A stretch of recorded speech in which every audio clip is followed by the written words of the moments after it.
मोदी जी मुस्लिमों के कितने बड़ा हितैषी है भाई, एक भी सीट उन्होंने एमपी में नहीं दिया। जो प्रतिनिधित्व का विरोधी हो, मुस्लिमों को एकदम प्रतिनिधित्व विहीन करने पर उतारू हो, और वो उसके मुंह से ये है कि हम मुस्लिमों के लिए बिल लाए, उससे बड़ा घटिया, इससे बड़ा मान लीजिए कि लोगों को समझिए कि जल्ले पर नमक छिड़कने के अलावा दूसरा कुछ मान लीजिए नहीं है। तो मोदी जी का जो अपना स्टाइल है, और बहुजन समाज पार्टी उसका विरोध करती है, और जो स्टाइल आरएसएस का है, आरएसएस क्या स्टाइल है, सारा अधिकार जो है एससी एसटी ओबीसी ईबीसी से हड़प लो, मुसलमानों से छीन लो। और अब जीतन राम मांझी को क्या कहेंगे, इनका कोई भरोसा है कब क्या बोलेंगे नहीं बोलेंगे। ये कोई लीडर हैं?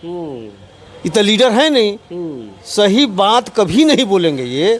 ये जहां इनको लाभ मिलेगा उसी तरह का बात बोलेंगे। दोस्तों, पूरे देश में वक्फ बिल लेकर विरोध हो रहा था, लेकिन बिहार की राजधानी पटना के गर्दनी बाग में पूरे देश के मुस्लिम यहाँ पहुँचे हुए थे, लेकिन केंद्र सरकार ने परसों रात में ही इस बिल को पास कर दिया है। लेकिन पास होते ही इस देश की आयरन लेडी बहन कुमारी मायावती जी ने आज सुबह सुबह ही ट्वीट करके केंद्र सरकार पे बड़ा हमला बोला है।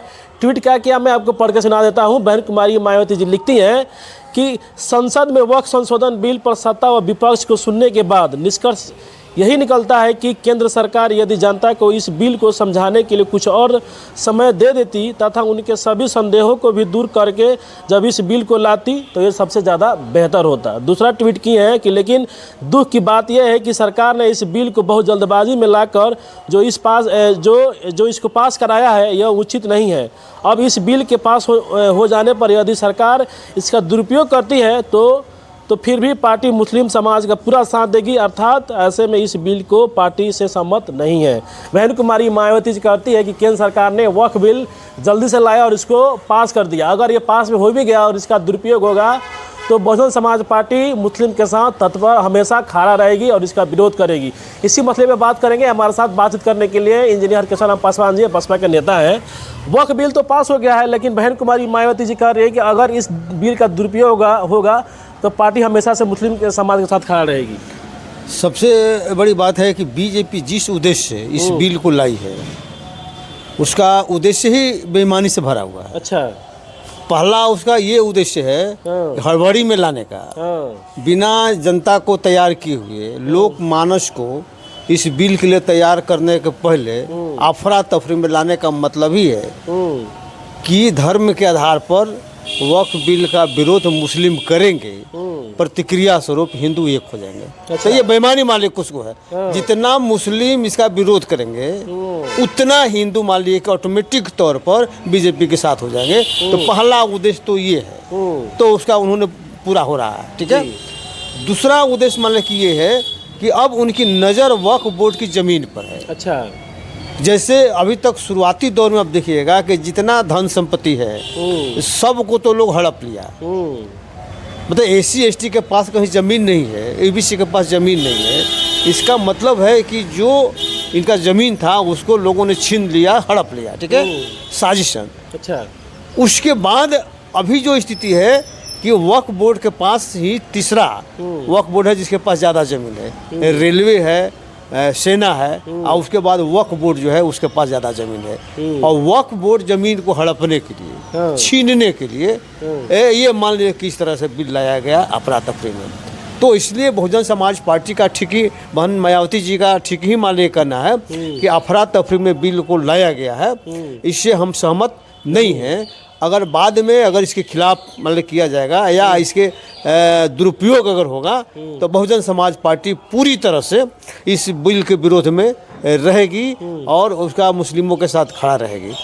तो ये मान लीजिए कि स्थिति स्पष्ट है कि बिल लाने का दो ही कारण है, क्योंकि मानस जो है ना, देखिए कितना भी होगा हो जाएगा अंत में, जैसे ही हिंदू मुस्लिम होगा तो हिंदू एक तरफ हो जाएगा, मुस्लिम एक तरफ हो जाएगा। जातिगत जहाँ बात होगी तो एक जाति के लोग अच्छे हो बुरे हो सब एक तरफ हो जाएंगे। उसके विरोध में सब एक जात होते हैं। अंतिम लक्ष्य यही होता है। बीजेपी इस चीज को भली भांति समझती है, इसीलिए इस तरह से मान ले कि वो फेंकते रहती है कि फेंक दिए मुस्लिम ही विरोध करेगा। वक्फ बोर्ड के बारे में तो हिंदू में बहुत कोई जानकारी भी नहीं होगा, क्या है नहीं है, ठीक है। तो वो तो चुपचाप रहेगा, विरोध करेगा मुस्लिम, आज जैसे ही विरोध करेगा मुस्लिम तो हिंदू हो जाएगा एक। यही उसका टेक्निक है और उसी टेक्निक पर राज कर रहा है। लेकिन मोदी जी तो कह रहे हैं कि मुस्लिमों के लिए सौगात लेकर आए हैं हम ये। अच्छा सुनिए, मोदी जी मुस्लिमों के कितने बड़ा हितैषी है भाई। एक भी सीट उन्होंने एमपी में नहीं दिया। जो प्रतिनिधित्व का विरोधी हो, मुस्लिमों को एकदम प्रतिनिधित्व विहीन करने पर उतारू हो और वो उसके मुंह से ये है कि हम मुस्लिमों के लिए ये बिल लाए हैं, उससे बड़ा घटिया, इससे बड़ा मान लीजिए कि लोगों को समझिए कि जल्ले पर नमक छिड़कने के अलावा दूसरा कुछ मान लीजिए नहीं है। तो मोदी जी का जो अपना स्टाइल है और बहुजन समाज पार्टी उसका विरोध करती है, और जो स्टाइल आरएसएस का है, आरएसएस क्या स्टाइल है, सारा अधिकार जो है एससी एसटी ओबीसी ईबीसी से हड़प लो, मुसलमानों से छीन लो और कहो कि ये हम छीन रहे हैं, तुम्हारे लिए छीन रहे हैं। हम अपने लिए नहीं छीन रहे हैं, तुम्हारे लिए छीन रहे हैं। छिनाएगा तुम्हारा, जाएगा तुम्हारा, राज भोगेंगे हम, लेकिन पब्लिक में माहौल बनाया जाएगा कि ये सारा चीज़ जो है तुम्हारे हित में हो रहा है। वक्फ बोर्ड का जो ज़मीन है, तीसरा अभी सबसे बड़ा संस्था जिसके पास ज़मीन है, तो उस ज़मीन को हड़पने के लिए, छीनने के लिए ये बिल हड़बड़ में लाया गया है। और इससे दूसरा फायदा पॉलिटिकल ये है कि मुस्लिम सिर्फ विरोध करेगा, और मुस्लिम जब विरोध करेगा तो सारा हिंदू अंततः एक हो जाएगा और बीजेपी को लाभ पहुँचाएगा। लेकिन बिहार के केंद्रीय मंत्री हैं जीतन राम मांझी कह रहे हैं कि जो लोग भी इसका विरोध कर रहे हैं सारे लोग कठमुल्ले हैं, यानी कोई भी लोग इसका विरोध कर रहा है हिंदू में, सारे लोग कठमुल्ले हैं। अब जीतन राम मांझी को क्या कहेंगे, इनका कोई भरोसा है कब क्या बोलेंगे नहीं बोलेंगे। ये कोई लीडर हैं? ये तो लीडर है नहीं, सही बात कभी नहीं बोलेंगे। ये जहाँ इनको लाभ मिलेगा उसी तरह का बात बोलेंगे। तो इनको कठमुल्ला कहने से, मुस्लिमों के कठमुल्ला कहने से बीजेपी वाले खुश होंगे, एनडीए वाले खुश होंगे, इनको कुछ टिकट और बढ़ा के दे देंगे। 4 दे रहे हैं, हो जाता है 6 दे दे, 7 दे दे, 8 दे दे। इसीलिए उस लोभ में ये मान लिया उल्टा पुल्टा मांझी जी बोल रहे हैं। और दूसरा मेरा ये भी कहना है कि इसको जो राजनीति अभी चल रहा है, ये राजनीति धर्म के आधार पर और जाति के आधार पर जो बीजेपी जिस तरह से ले जाना चाह रही है, तो इसका मूल वजह है कि एससी एसटी ईबीसी के लोगों ने सामाजिक न्याय एजेंडा को छोड़ दिया है। बीजेपी को हराने का काम सामाजिक न्याय का एजेंडा ही करेगा, जो सिर्फ और सिर्फ बहुजन समाज पार्टी के साथ है। और लेकिन लोगों ने इसको छोड़ दिया है और जात पात के फेर में, धर्म के फेर में और पर्सनल बेनिफिट के फेर में आकर ये सारा मतलब खेल हो रहा है और जिसका बीजेपी लाभ उठा रही है। चलिए सर, बहुत बहुत धन्यवाद। ये थे बसपा के नेता इंजीनियर केशवराम पासवान जी। हमने इनसे इस मुद्दे पे बात किया कि वक्फ बिल के लेकर पूरे देश में जिस तरह से विरोध हो रहा था, लेकिन परसों रात में 1 बजे रात में केंद्र सरकार ने इस बिल को पास कर देती है।